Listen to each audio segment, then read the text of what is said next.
Hey everybody, it's Manny from Chapel Forge. We are on day, I don't even know, 52 something of the Pantry challenge. So Zad is working on breakfast. I made that crisp yesterday with the peach pie filling and the rhubarb that we had canned this summer. So we're gonna pop that in the oven. Bud fed my sourdough starter last night. It's been in the fridge for like 2 weeks probably. So I'm gonna check it. I'd love to start some sourdough today. If it's bubbly enough, might have to wait, not sure.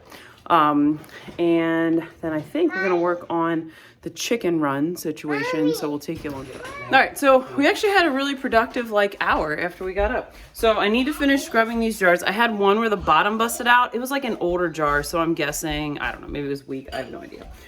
I doubt it was thermal, maybe, but I don't think so.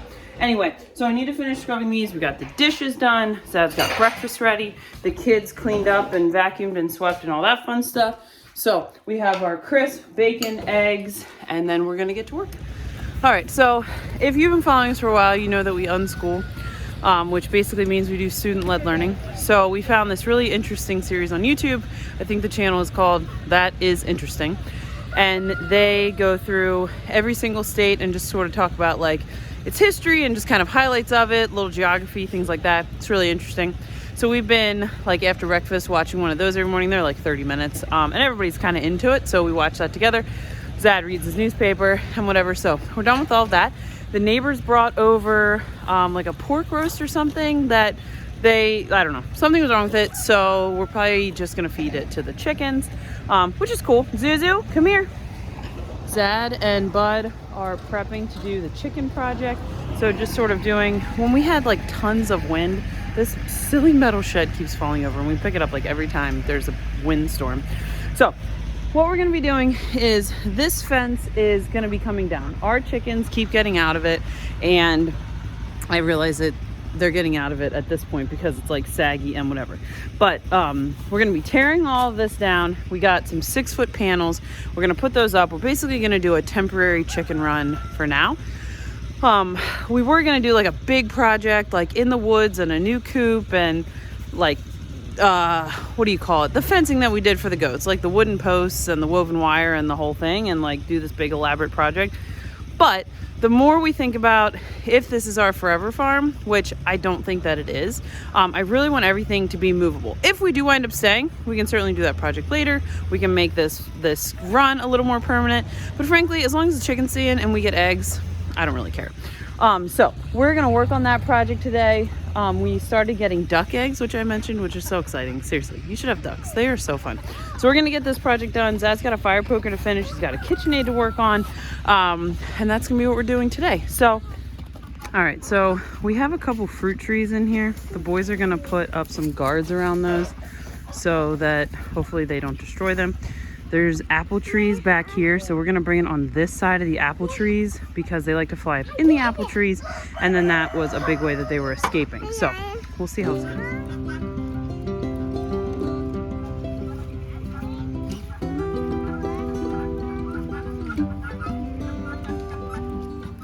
And I gotta find a bucket of pork roast.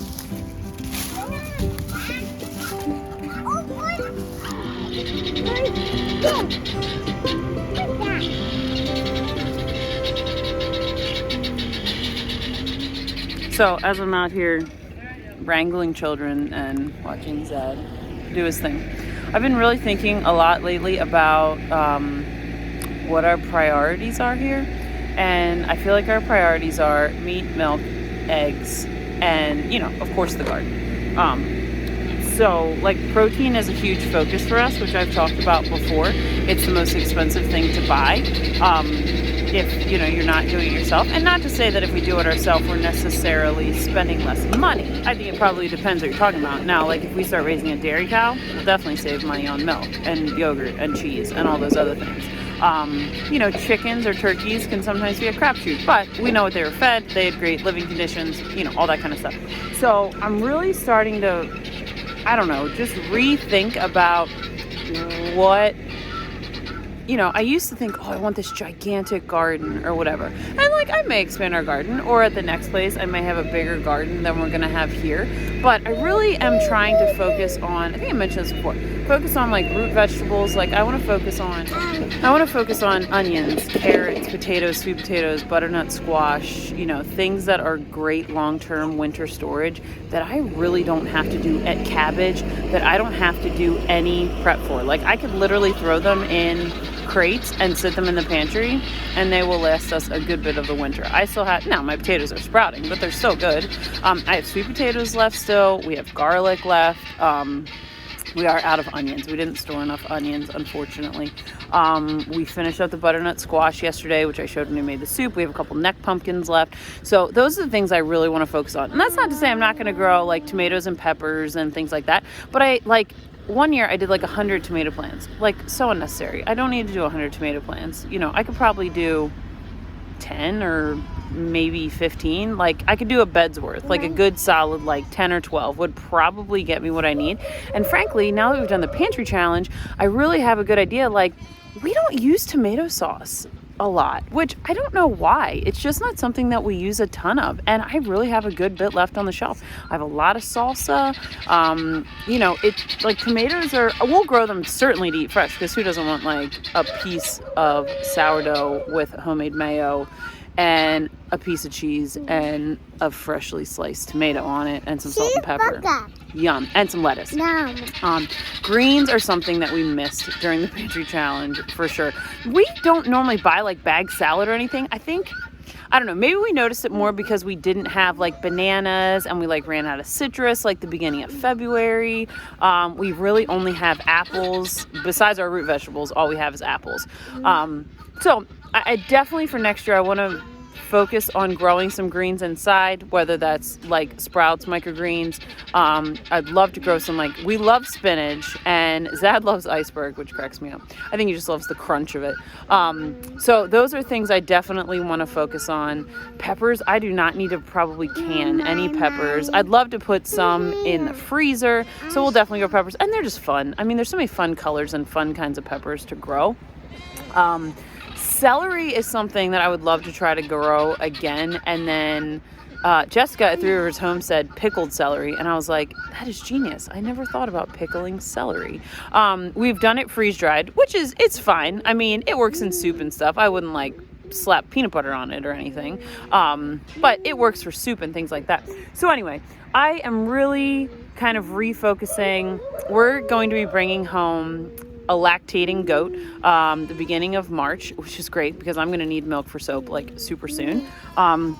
And we like, you know, goat cheese and things like that. Everybody say hi. You know, we love those kinds of things. So I'm excited to have a goat and milk.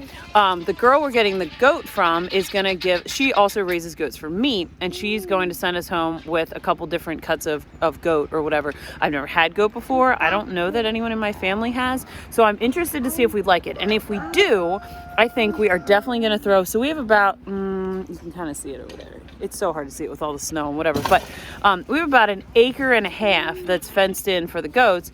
And I'm thinking, okay, like what can we add that's not stressful? We could throw a couple meat goats in there. Like if we decide we like goat meat, we could throw a couple meat goats in there, and whether we butcher them ourselves or we send them off to the butcher, I mean, it's not going to be any extra work. It's just going to be a little bit more hay. When the foliage is on, there's plenty of foliage to go around in there. Like they have 1.5 acres of woods to forage, and they loved it last summer. So, you know, that's something really, a meat source that we can add that's super simple. We have meat rabbits, and they're in like very safe cages, and they're fine and fed every day and all that kind of stuff. But we have a different setup that we'd love to put them in. I don't know. I think it's back the lane here. It's like some old dog cages. But we'd love, do you hear the guineas? Like they're so noisy, but I love them. We could put the rabbits in there and start breeding them. And that would really cost us nothing also. Zad's really interested in their pelts and doing things with their fur. So I feel like there's, you know, I would love to add a dairy cow, and I would love to add hogs. And we will, hopefully this year, maybe. But if we don't get to those things, I feel like there's other meat sources that we could add that would really benefit us. And if Latte is a La Mancha, which typically from people I've talked to that have La Manchas, friends that have La Manchas or whatever, and the research I've done, they typically give like 1 gallon a day. So if that's the case, and I can fill both of my milk freezers for soap, you know, once those are full and I feel pretty confident that I have a good supply for soap, you know, I can make cheese out of these. We love soft goat cheese. Like, it is so good. It's so easy to make, like chèvre or whatever you want to call it. I think I made mozzarella out of goat cheese, but I can't remember. Anyway, there's just a lot of things that we could do while we're waiting to get the dairy cow and get the hogs. Putting the hogs in will be easier than putting in the dairy cow. We are going to have to do some work to get the dairy cow in, and we're sort of figuring out what that's going to look like. Hogs would be pretty easy to put in. We already have a structure. We have this cool green. I just love this. So the inside of it is the guy that built it, or I'm assuming the guy that lived here built it, has like logs that he clearly like cut down in the woods to build this thing, and then just like kind of faced it with this awesome metal that is now green and patinaed and beautiful. Anyway, there's just some of my musings about, you know, milk, meat, and eggs, and how we can probably provide a lot of that stuff for ourselves with systems we already have in place and structures we already have in place, and not really add a ton to our plate.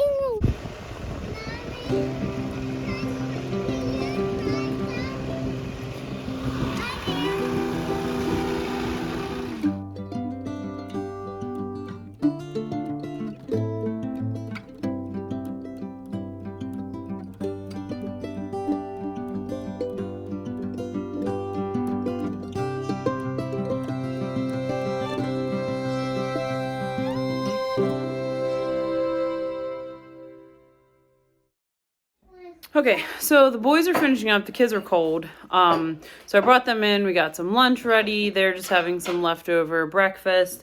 We had some rice and meat left over. I just added some peas to it to stretch it. We had some sort of dip or something, I don't know, in the fridge, so I put that on top. So that's what we're gonna do for lunch, and then we'll go back out. I'll show you what the run looks like. All right, so they're done. So it's all up.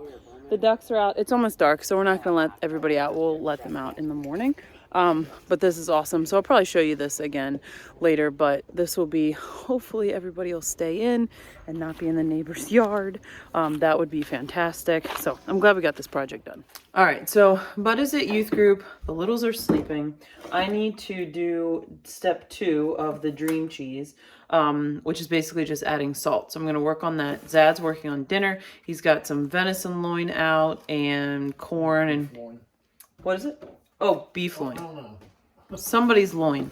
Gonna work on that for dinner so that we can eat when Bud gets home. All right, so when you do this, you start with a half a gallon of clabbered milk, and then you get down to this little teeny bit of cheese, which is very sad. Like, you wish you could have a half gallon of the cheese. Anyway, 2 teaspoons of salt. I worked that in. It's like a Play-Doh consistency. We're gonna tie this back up, let it drain more. You can see more whey came out last night. So we're gonna let this hang, and then tomorrow we'll do the 3rd and final step of the dream cheese. All right, so Susie just woke up from her nap. All right, Zad's coating the loin from whatever animal it came from in flour and what, salt and pepper? Yeah, some seasonings. Yeah, some seasonings, gonna flour it, and then he's just gonna do it, I assume, in lard in the cast iron skillet. Yeah, that or the bacon grease. Yeah, yum. All right, so Bud's feeding the starter. I fed it yesterday, but it's not active enough for sure. Dad's making what looks to be Mexican street corn, which is my favorite, and doing up some of the loin. And I am making some banana bars, which sounds so good. So we'll probably have those at breakfast tomorrow, or maybe for dessert. Who knows? All right, so Zad has dinner ready. We have some pan-fried cast iron skillet, lard, venison. I'm pretty sure it's venison. Loin, some Mexican street corn. What's in Mexican street corn? Mayo and parm? That's what we do. That's what we do. Yeah. Oh yeah, because there's like a fancy cheese that we don't typically have. And then applesauce, that's a 2021 applesauce that I found on the shelf. So glad I found that, so we can use that up. My banana cake is in the oven. I'm working on 2 loaves of Ruth Ann Zimmerman bread because my starter wasn't ready. And I need to whip up an icing. There was a glaze for the... We tend to like icings more than glazes. Glazes are fine, but icing is better. So I'm just gonna do like a yummy cream cheese icing, I think, for that banana cake. All right, so the kids wanted marshmallows for hot cocoa. So I made some marshmallows. So what I do is I make marshmallow fluff, and then I put it in a pan that I like coat with lard, and then I can cut it into marshmallows the next day because it's essentially the same thing. Bud's wrapping up dishes. The kids are happily licking the marshmallow beater, and Jamie is icing our banana cake. So I made some cream cheese icing. The glazed one had like 4 cups of powdered sugar, which I felt like was pretty excessive. So we just did a block of cream cheese. I maybe put a cup of powdered sugar in and a little bit of vanilla, and I'm sure it's gonna be delicious. So we will have this with either breakfast tomorrow or if somebody wants dessert. And I think that's all we're gonna do today. So we'll see you guys later.